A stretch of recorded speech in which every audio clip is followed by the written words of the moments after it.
নমস্কার বন্ধুরা, কেমন আছেন আপনারা? শুভ বিকালের অনেক অনেক শুভেচ্ছা জানিয়ে শুরু করব আজকের পর্বে। বন্ধুরা, আজকে দুর্দান্ত এক পর্ব নিয়ে চলে এসেছি রান্নার জায়গায়। আজকে আমি বানাবো বেসন আর ময়দা দিয়ে পাঁপড়। বন্ধুরা, এই পাঁপড় সবাইকারই পছন্দের একটা জিনিস। সব জায়গায় লাগে, একটা অনুষ্ঠান হলেও সেখানে পাঁপড় ভাজা চাই। আবার বাড়িতেও হয়তো বিকালবেলা মনে হবে যে চা বানাইছি আজকে, তাহলে দুটো পাঁপড় ভাজি দিয়ে সবাইকারই ঘরে আমি যেভাবে বানাবো এইভাবে বানিয়ে ঘরে রেখেও দিতে পারবেন, অনেক দিন পর্যন্ত খেতে পারবেন। বন্ধুরা, সেই জন্য আমি আজকে পাঁপড়ের রেসিপি নিয়ে চলে এসেছি। আজকে আমি বানাবো, সব গুছিয়ে নিয়ে এসেছি। এই যে নিয়েছি বেসন এক বাটি, এক বাটি ধরুন বেসন আছে, আর এই যে এইটুকু ময়দা নিয়েছি। নিয়েছি কালো জিরে, নিয়েছি একটু লঙ্কার গুঁড়ো, নিয়েছি হলুদ গুঁড়ো, নিয়েছি লবণ আর দুটো লঙ্কা কুচি করে নিয়েছি। আপনারা সঙ্গে থাকবেন, আশা রাখছি ভালো লাগবে। বেসন নিয়ে নিলাম, এর মধ্যে ময়দা দিয়ে দিলাম। এই যে এক বাটি বেসনে, আর এটা তো ছোট বাটি, হাফ বাটিরও কম নিয়েছি ময়দা। দিয়ে দেবো কালো জিরে, দিয়ে দেবো লঙ্কা কুচি, আপনারা ধনে পাতা কুচিও দিতে পারেন, কারি পাতাও দিতে পারেন কুচিয়ে। দিয়ে দেবো স্বাদ মতো লবণ। লবণটা একটু কমই দেবেন, কেননা পাঁপড়ে নুন বেশি হলে খাওয়া যায় না। হলুদ আর লঙ্কার গুঁড়ো ভালো করে মিশিয়ে নেব। দিয়ে দেবো সাদা তেল, তেলটা একটু বেশিই লাগবে। সব উপকরণ দিলাম, দিয়ে ভালো করে এখন মিশিয়ে নেব। আর এই পাঁপড় রোদ্রে দেবেন না, আপনারা বিকালবেলা বানিয়ে রেখে দেবেন, একটু শক্ত হবে, পরের দিন সকালবেলা রোদ্রে দেবেন। এই যে আমি এইভাবে তেল দিয়ে সব উপকরণ দিয়ে ভালো করে মিশিয়ে নিয়েছি। এই যে এই দেখুন মুঠো হয়ে যাচ্ছে, আবার ভেঙে দিলে এই যে ঝুরঝুরি হয়ে পড়ে যাচ্ছে। এবার আমি অল্প অল্প জল দিয়ে শক্ত করে একটা ডো তৈরি করে নেব।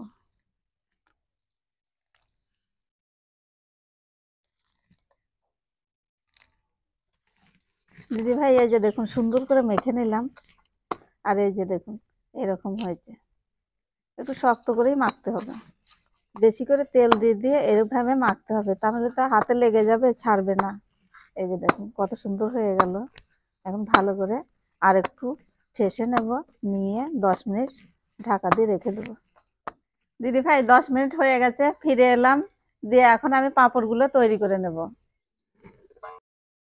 এই যে ঢাকনাটা তুললাম, এই দেখুন কতটা শক্ত হয়ে গেছে, দেখুন এই যে। এখন আমি আরেকটু ঠেসে নেব, নিয়ে পাঁপড়গুলো বানাবো।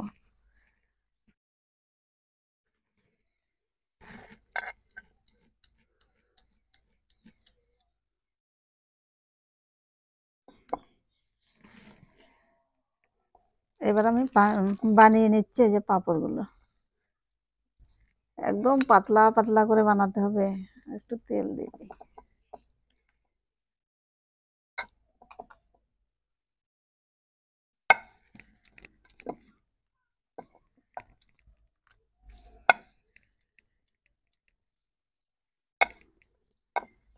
দিদি ভাই, একটা বানিয়ে ফেলেছি। এই যে দেখুন কত পাতলা করেছি আমি, একদম পাতলা পাতলা করে বেলে দিয়েছি। দেখুন কত সুন্দর হয়েছে না? খুব সুন্দর। এইভাবে আমি সব এখন বানাবো।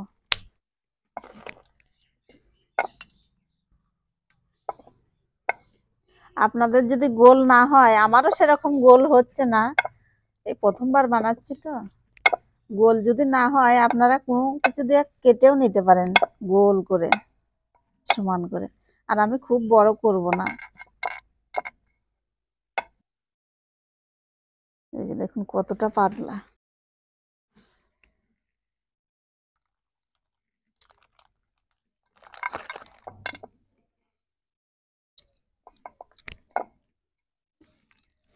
আজকে বানাচ্ছি, কালকেই বন্ধুরা ভেজে আপনাদের দেখাবো কেমন হয়েছে পাঁপড়। কিন্তু আজকে তো আর রৌদ্র নাইও, আর রৌদ্র দিয়াও যাবে না, মানে টাটকা টাটকা রোদে দিলে কি সব বেঁকে যাবে।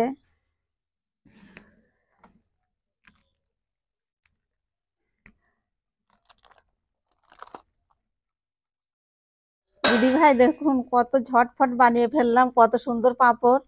এইরকম নিত্য নতুন রেসিপি দেখতে হলে সান্ত্বনার রান্নাঘর দেখবেন।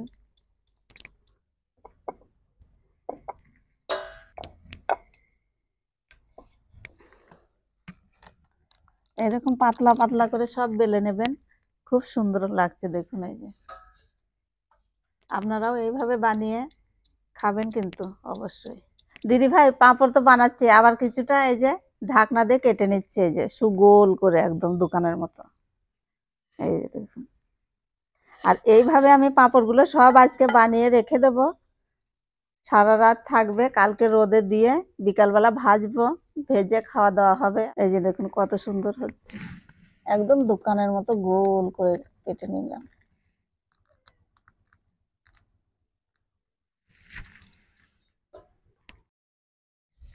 দিদি ভাই পাঁপড় তো বানিয়েছি, দিয়ে তার রোদে শুকোতে দিয়েছি, তা তো রোদ সেরকম নাই, যেটুকু হয়েছে এই যে কত সুন্দর হয়েছে দেখুন। এক বাটি বেসনে কতগুলো পাঁপড় হয়েছে। আপনারা কিন্তু অবশ্যই এইভাবে বানাবেন, বানিয়ে খেতেও পারেন, আবার ঘরে রেখে দিয়ে দুটো দুটো করে ভেজে ভেজে খেতে পারবেন। কোনো ভেজাল নাই, কিচ্ছু নাই, খুব সুন্দরভাবে বানানো যায় বাড়িতে। আপনারা গ্রাম বাংলার সান্ত্বনা রান্নাঘর দেখবেন, খুব সুন্দরভাবে আমি বানিয়েছি, আপনারাও কিন্তু বানাবেন অবশ্যই। আমি এখন এই যে পাঁপড় তুলতে এসেছি, তুলে নিয়ে আমি ভাজবো, ভেজে দেখাবো আপনাদের। দেখুন এই যে কত সুন্দর করে বানিয়েছি। গ্যাসটা জ্বালিয়ে দিলাম, কড়াই বসিয়ে তেল দিয়ে দিলাম, তেলটা গরম হলে আমি এখন ভেজে নেব। তেল গরম হয়ে গেছে, আমি এখন ভেজে নেব পাঁপড়গুলো। দেখুন বন্ধুরা কত সুন্দর হচ্ছে,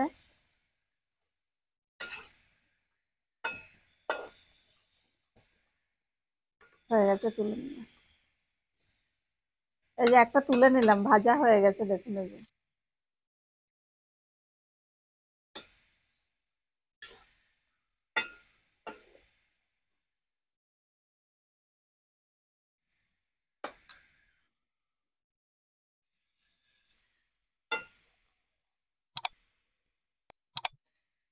দিদি ভাই এই যে ভাজা হয়ে গেল, আর ভাজবো না আজকে, এই অবধি। বাবু আর আমি খাবো, দুটো করে হয়ে গেছে, চারটে। দিদি ভাই ভাজা তো হয়ে গেছে, একটা ভেঙে দেখাচ্ছি যে কেমন মচমচে হয়েছে। এই যে দেখুন, এই যে দেখুন, আওয়াজটা শুনতে পাচ্ছেন? এই দেখুন একদম গুঁড়ো হয়ে গেল, কত সুন্দর হয়েছে,